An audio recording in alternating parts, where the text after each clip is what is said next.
Twilight Saga, New Moon, will be in theaters next Friday, November 20th. Twilight author Stephanie Meyer is the 35-year-old stay-at-home mom, I love stay-at-home moms, turned multi-gazillionaire behind it all. Look at this. I don't know. It was June 2nd of 2003. That's the morning I had the great dream, and I woke up from it just enamored. And in the dream, it was two people in kind of a little circular meadow with really bright sunlight, and one of them was a beautiful, sparkly boy, and one was just a girl who was human and normal. And they were having this conversation, and the boy was a vampire, which is so bizarre that I'd be dreaming about vampires. And he was trying to explain to her how much he cared about her, and yet at the same time how much he wanted to kill her. I've never wanted a human's blood so much in my life. The dream really was one of a kind. It really captured my imagination. And so I kind of laid there and thought it out and wondered what would happen next. And then I got up and got the kids ready for the day. And then I sat down at the computer to write down some notes because I didn't want to forget it. And the words just started coming. My dream is chapter 13 of Twilight. And I actually wrote from chapter 13 to the end. And I went back and wrote the beginning. It was a passion and a frenzy when I started writing. Such an obsessive thing in the beginning. But it was a release, that was the damn burst. My husband thought I'd gone crazy. I barely spoke to him because I had all these things going on in my head, and I wasn't telling him about this weird vampire obsession because I knew he'd freak out and think I'd lost my mind.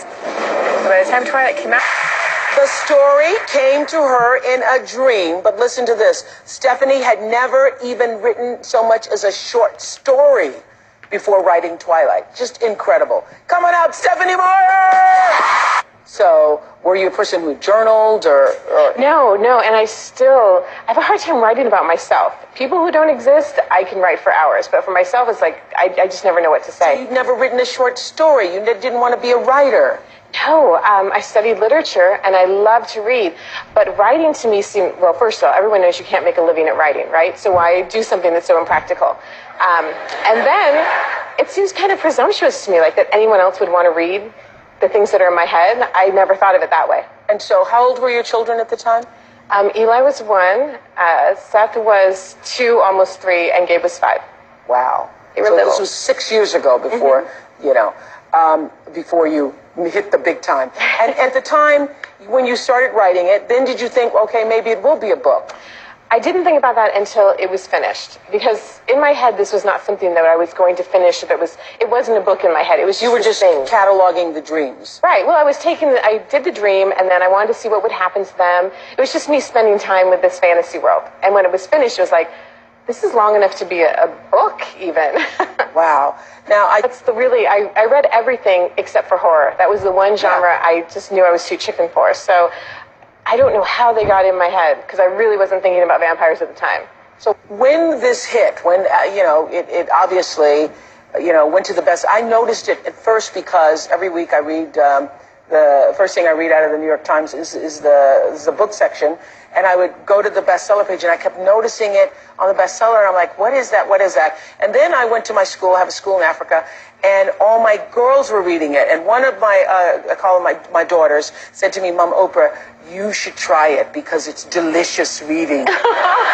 It's delicious reading, and that's how I read my first Twilight. Yes. Oh, that is so sweet. It's delicious reading. We'll come back and talk. Mothers started reading it because their daughters were reading it, and then sisters and friends, and now people, women and men of all ages are into the Twilight series. It's ignited a love of reading for children and adults alike. And joining us on Skype is librarian Crystal Methlin and 20 teachers and students at Bolivar Middle School in Missouri, and they are all obsessed with Twilight. Obsessed with Twilight.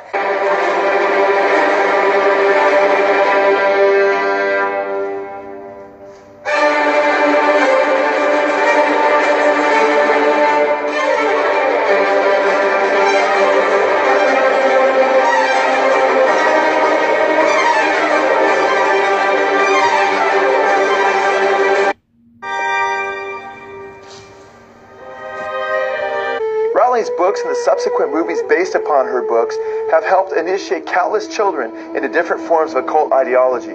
While Rowling acknowledges that sometimes it will take as much as a week to work something out in her stories, she admits that the initial story of Harry Potter and many of the other characters came in a stream of consciousness. Rowling admitted, quote, Harry as a character came fully formed, as did the idea of his sidekicks, the characters of Ron and Hermione, who was the brains of the threesome. She said, it started with Harry, then all three characters and situations came flooding into my head. Rowling describes the way that she writes as though she is often in a stream of consciousness, and that at times she's only taking notes of things she sees and hears and what sound like visions. She states, quote, I see a situation and then I try to describe it as vividly as I can, end quote. I have a very visual imagination. I see it, then I try to describe what is in my mind's eye. For author J.K. Rowling, it all started on a train. It was 1990, and she was traveling from Manchester to London. Rowling describes her own writing ability in writing the Harry Potter series, much in the same way she describes the channeling of spirits that takes place in the Hogwarts School of Witchcraft and Wizardry. Is it possible that J.K. Rowling herself is being used by spirit entities to indoctrinate our children into witchcraft? Joanne Rowling not only describes her introduction to her main characters in such a way as describing what she sees, but Rowling states that when she writes the dialogue between characters, she simply takes notes from what she hears almost audibly. She states, quote, and I do love writing dialogue. Dialogue comes to me as though I'm just overhearing a conversation.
Developed an acting discipline that you've referred to as nouveau shamanic, is that correct?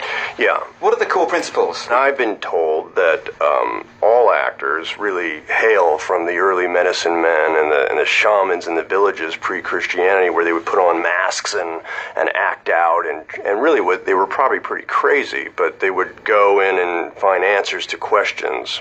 Today you're called psychotic if you do that, but it's all semantics. So what I would do is I'd put on Afro-Caribbean paint, like a white and black paint, and black out my eyes so I look like this sort of Afro-Caribbean voodoo icon, and then I would sew in bits of Egyptian artifacts that were thousands of years old into my costume and gather some onyx or tourmaline or something that was meant to have vibrations, and who knows if it works or doesn't, but for me it was an idea of like trying to stimulate my mind or trick my mind into believing I was this character from another dimension. And I would walk on the set and then wouldn't speak to anybody, wouldn't say a word, so I projected this aura of horror, which created fear in my fellow actors, which then inspired me to believe I really was this character.